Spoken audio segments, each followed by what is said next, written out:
And I would like to know whether or not you are going to reinstate the STAR rebate checks. Let's start with Greg Ball on this one. 45 seconds on STAR rebates. Okay, by the way, they say imitation is the greatest form of flattery. My pension reform bill is the one that he talks about today during the campaign. He also has attacked me for voting against the STAR program. I have been fighting to expand the STAR program, and it's his party that eliminated the STAR rebate checks, and they would do it again. They'd take them away. I voted against bloated budgets. In bloated budgets, there are good things and bad things. The puppy dogs to rainbows, and he's taking the puppy dogs and rainbows, saying, look, Greg Ball's a bad guy. I voted to expand STAR, to save STAR, and it was his party that took away the STAR rebate checks. That's costing blue-collar families and seniors in this district thousands of dollars, and you will never get those rebate checks back or an expansion of the STAR program if we send them another vote and they continue to have a majority in Albany, because school tax reform is not a concern or a priority of the New York City-led delegation of tax and spend cronies, of which he wants to be a part of. Thank you, Mr. Ball. Mike Kaplowitz, 45 seconds on the STAR property taxes. The answer is absolutely yes. This gentleman actually voted against the STAR program twice. I will bring the STAR program back. But talk about the New York State Senate. It's actually the Democrats in the New York State Senate that voted for a tax cap. This gentleman is in the Assembly. He was unable to convince his colleagues to vote for a tax cap. So if you go to the New York State Senate, as I will be able to support. Now the question is it 2.5? Is it 3.5? Is it 4? Where is that number? And we have to come up with that real number. But the facts are, ladies and gentlemen, that the STAR program keeps people in their homes. I probably wouldn't do it as a STAR check. I would build it into the direct aid so that we don't have to spend $2 million a year on administrative waste, the postage, and just to give the senators credit for sending this check out. But the STAR program absolutely has to be a bedrock, continue to be a bedrock, and I will bring the STAR program in its entire form back to keep people in their property, in their homes. Thank you, sir. That finishes up round one. Like I said, this is not going to be a boring debate. We want to get right to another round of questions, though, from our media panel. This time, we'll start with Karen McBride from the Westchester Business Journal. Your question is for Greg Ball. Thank you, Brian.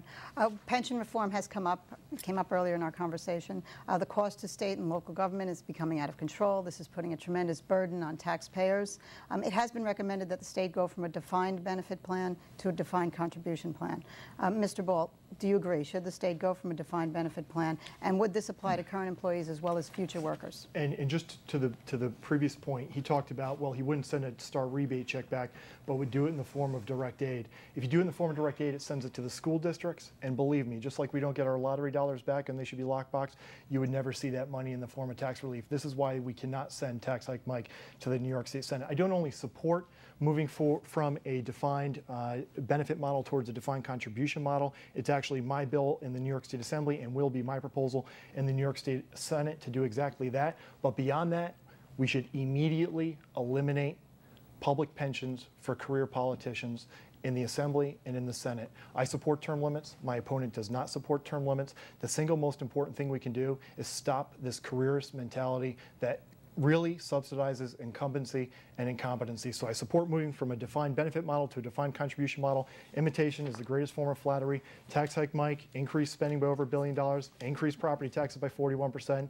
Now he's had a deathbed political conversion to the altar of fiscal conservatism. I've been fighting for these reforms, even against my own party, and I will arrive in the state Senate as the greatest threat to the dysfunctional status quo that that state Senate has ever seen. My opponent, rubber stamped, you talk about pensions, he gave Larry Schwartz an $85,000 payoff that we're going to be paying for every voted to give Andy Spano, who deserved to be thrown out on his ear, a pay increase. He voted for every single budget until it became convenient to act like he was an outsider and is now a chameleon trying to pose as a fiscal conservative. We need real leadership that goes beyond campaign season tactics. Mr. Ball, thank you. Mr. Kaplowitz, I'm sure you want to respond to some of that. Yes, trying to respond to Mr. Ball is like trying to herd cats. It's almost impossible to get a handle on it. He didn't answer the question once again. The answer is, and I know it, as a 26-year pension consultant, it is killing us. We cannot double, for example, the county's contribution, Westchester, from $57 billion to $117 billion over the next 3 years just to make up for the drop in Wall Street. We need to do a few things. One, we need to recognize that the existing pensions is a contract. The money needs to be there for them. But at the same time, the taxpayers need a break and a dividend. They can't afford to have pension contribution double. I'm suggesting two things, and I've calculated it, and I've monetized it, and I've banked it. Now we need leadership to make, with leadership, we're going to make it happen. We're going to save over $600 million in the next 3 years alone by eliminating overtime as a factor. People sleep on their couch, and they wind up with a much higher base salary, and therefore pension. We pay for it actuarially for 45 years. Save $600 million. Save $1.6 billion over the next 3 years simply by, for new participants, not retirees, not beneficiaries, and not current workers, go to a 401k model. They put in 3%, the state puts in 5%, and by the way, it's portable and vested. So if they leave, they don't even have to stay the 20 years. You need to work with people. You need to put a program together that can pass, not simply sound good on Channel 12. And I understand that you need to have something for everybody, and putting this proposal will save $2.2 billion and will be the pension reform that we absolutely need and save the taxpayers from having their contribution double. This will be the solution, the savior for local governments, for counties here, Putnam, and all the other counties. As long as it's on Channel 12, gentlemen, we're happy. All right. Now, Ms. McBride, your follow-up for Greg Ball only. He'll have 30 seconds. Thank you, Brian. Mr. Ball, how do you propose pension reform in light of the influence of municipal unions? You know, the first thing you have to do is not to accept just overwhelming endorsement from the same special interests that are putting a stranglehold on Albany. He's accepted all the endorsements. You know, he throws around a lot of numbers. I got to tell you, Mike, that, you know, there you go again. He talks about saving you 35% in your taxes by shifting Medicaid spending to the state level. $43 billion, larger than the state budgets of over 42 states. He wants to take billions and billions of dollars and give that to Albany because they're doing such a good job with our lottery dollars. I mean, these folks couldn't even pass a budget this past year, and now he wants to give them even more money. And you don't think they're going to increase our taxes? Thank you, sir. Our next question is going to come from Bruce Apar of the North County News. It will be for Mr. Kaplowitz this time. Thank you, Brian. Legislator Kaplowitz, there is no more sensitive lightning rod issue in all of politics than that of abortion. And I think regardless of where the respective viewers here stand on that issue, that they would appreciate hearing each of the candidates clarify where you stand on abortion. Yes, sir. I will. I appreciate the question, and it is a very sensitive one. I am 100% pro-choice. I do not believe that government belongs in a woman's bedroom. I do not believe that Roe v. Wade should be overturned. I believe it should be memorialized, and I believe that the right of a woman to choose and to deal with reproductive rights, her very body, is a decision that she, her closest confidants, her family, clergy, medical practitioners, if appropriate, decide upon. There's a very clear difference between the two of us. My opponent is 100% pro-life. I'm 100% pro-choice. And it comes down to perhaps a libertarian, or a sense that as a father of 2 daughters and with a wonderful wife for 27 years, I know what's best decided among our family, and that's a personal, painful decision. But God forbid a family member is raped or there's incest, for the state to insist that that child, for example, that fetus, be held to birth is cruel and inhumane and wrong, and the law of the land says that the states, in fact, can protect. New York State, fortunately, is a progressive state. If you elect my opponent, it's going to take a step back on reproductive rights. I'm 100% pro-choice. Thank you, Mr. Kaplowitz. Mr. Ball, your position on abortion. Well, Mike, tax hike Mike, there you go again. The reality is that this is why politics is disgusting, because he has to lie about my position and shift this race to the lowest common denominator to score a few cheap political points. I, from the very beginning, have never supported overturning Roe versus Wade. Am I personally pro-life? Absolutely. But the only extremist on this stage right now is my opponent. He supports a RAP bill that's so extreme it would force Catholic hospitals to perform late-term abortions. And he's on record as saying that he supports even 9 months, abortion at 9 months, including partial birth abortion.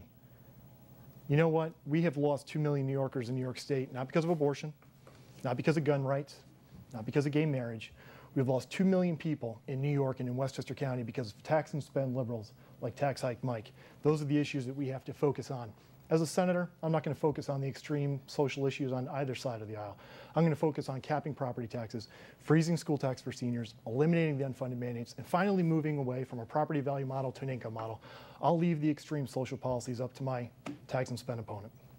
Thank you, sir. Mr. Apar, a follow-up from Mike Kaplowitz only now. Thank you, Brian. Legislator Kaplowitz, even within the pro-choice position, there are varying degrees of full term, partial term. Can you address that as far as your position is? Yes, I will certainly do that. I'm 100% pro-choice. It's a decision made among the woman, a family member, and a doctor. 9 months? I do not. There are no abortions in 9 months. No? There are no abortions in 9 months. How about 8.5? Mr. Ball continues to, and he's like a child where he jumps in and doesn't even allow someone to answer. I guess in kindergarten he didn't learn to share. This is a piece from Mr. Ball. Actually, it's taxpayer money that he sent this out on. Sanctity of life. Greg Ball has maintained a 100% pro-life voting record. Stand for it, Mr. Ball, if you're proud of it. If you so, send it out. That's your record, and I'm 100% pro-choice. Thank you, sir. We're going to go over to News 12's Janine Rose right now. Her question this round is for Greg Ball. Thank you, Brian. Mr. Ball, when you were first elected to the State Assembly in 2006, you stood up on your first day in session and blasted state lawmakers for being dysfunctional. While many applauded you then to the point that Mr. Kaplowitz now makes, little if nothing has changed over the past 4 years. In fact, many of your colleagues say that you don't know how to play nicely in the sandbox and as a result can't get things done. Again, why should voters resend you to Albany in 2010? Yeah, you know, I think that that's a very good question. But at the end of the day, the reality is that my chamber is controlled by Sheldon Silver. Now, my opponent was the Sheldon Silver of Westchester County. He was in a position as Budget and Appropriations Chairman. He increased taxes, he increased spending. I was in the super minority of the New York State Assembly. You know, I had been up in that wasteland called Albany for 4 years, and I am a young leader, 33 years old. I went to the New York State Assembly to fight. But I'm going to the Senate not only to fight, but to lead.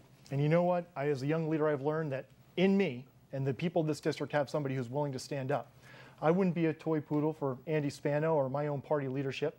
The reality is that I'm willing to stand up, but at the same time, I've learned the valuable lesson that you don't have to fight every single battle. I will be focused like a laser on the things that we've talked about tonight, capping property taxes, the reform issues, and I hit the ground running on November 3rd. I will build a reform caucus of Democrats and Republicans, a few Democrats, a few Republicans, fight for term limits, fight for a property tax cap, fight for real pension reform, fight to put teeth into the ethics law to throw these criminal legislators out.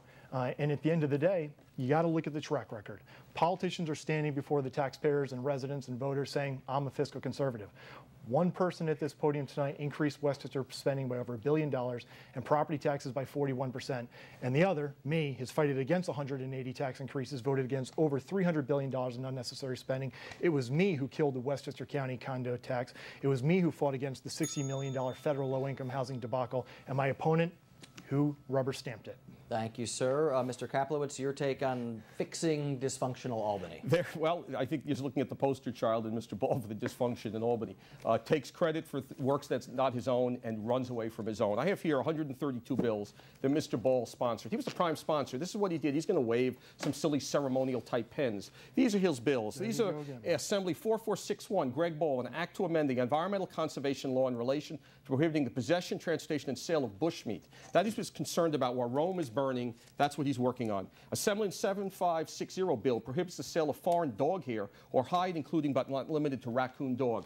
This man is organically incapable, inherently incapable of playing nice in the sandbox. When he ran against Mrs. Murphy, when he ran against Mr. Libel's individuals in the past, when he ran against Mr. Stevens, no matter who he ran against, he literally uses even the same material and puts a red line through it. Cute. It's kindergarten. Guess what? On both sides of the aisle, the Assembly and the senators and people in this community recognize that he is someone who, God forbid, we elect to the New York State Senate, as the mayor of Brewster said, is incapable of working. I'm bringing my toolbox. We got a lot of work to do, ladies and gentlemen. It's not who's better looking or who's a better tie. It's who can get the job done. New York is not working. I can make it work. I have the experience and the skill set. I'm in finance. I've been at the county level. I recognize the tough decisions. We've passed taxes at the cap limit of 2.5%. Yes, that's the math. And I voted against the last budget that raised taxes 4.88, brought it down to 2.9, and it wasn't enough, and I voted against it because I had a consolidation plan to bring it to zero, and it wasn't good enough. I'm going to bring that feistiness to Albany. Thank you, sir. Ms. Rose, your follow-up question for Greg Ball. Yeah, Mr. Ball, you were talking as if when you get to Albany, you'll be part of a majority, but what happens if the Democrats maintain control in the state Senate, which could very easily happen, and if you go up to the state Senate as a Republican, what are you going to do to get anything done? You're talking reform, but will you be able to make it happen? Well, I'll tell you what, at that point, Janine, let's pick a state, Colorado or South Carolina, because if we send this guy up to Albany, they will have a majority. We'll never repeal the MTA payroll tax, and we will never get comprehensive school tax reform. This is the record. This is the record. $10 billion in bloated budgets by tax hike Mike, a $60 million housing debacle, $400 million in new taxes. He talks about saving $120 million, but he costs you $1 billion. He's like the shell game, the guy at the carnival. Annual legislative staff increases of $2.2 million. Tax hike Mike has cost Westchester County over $11 billion. And Mike, I'll do it again. Here are the bills signed by the governor, Eliot Spitzer, the guy that endorsed you 4 years ago. Please take one of these home. They have my name on them. 72 pieces of legislation passed. Time is up. It's time for another question from the voting public.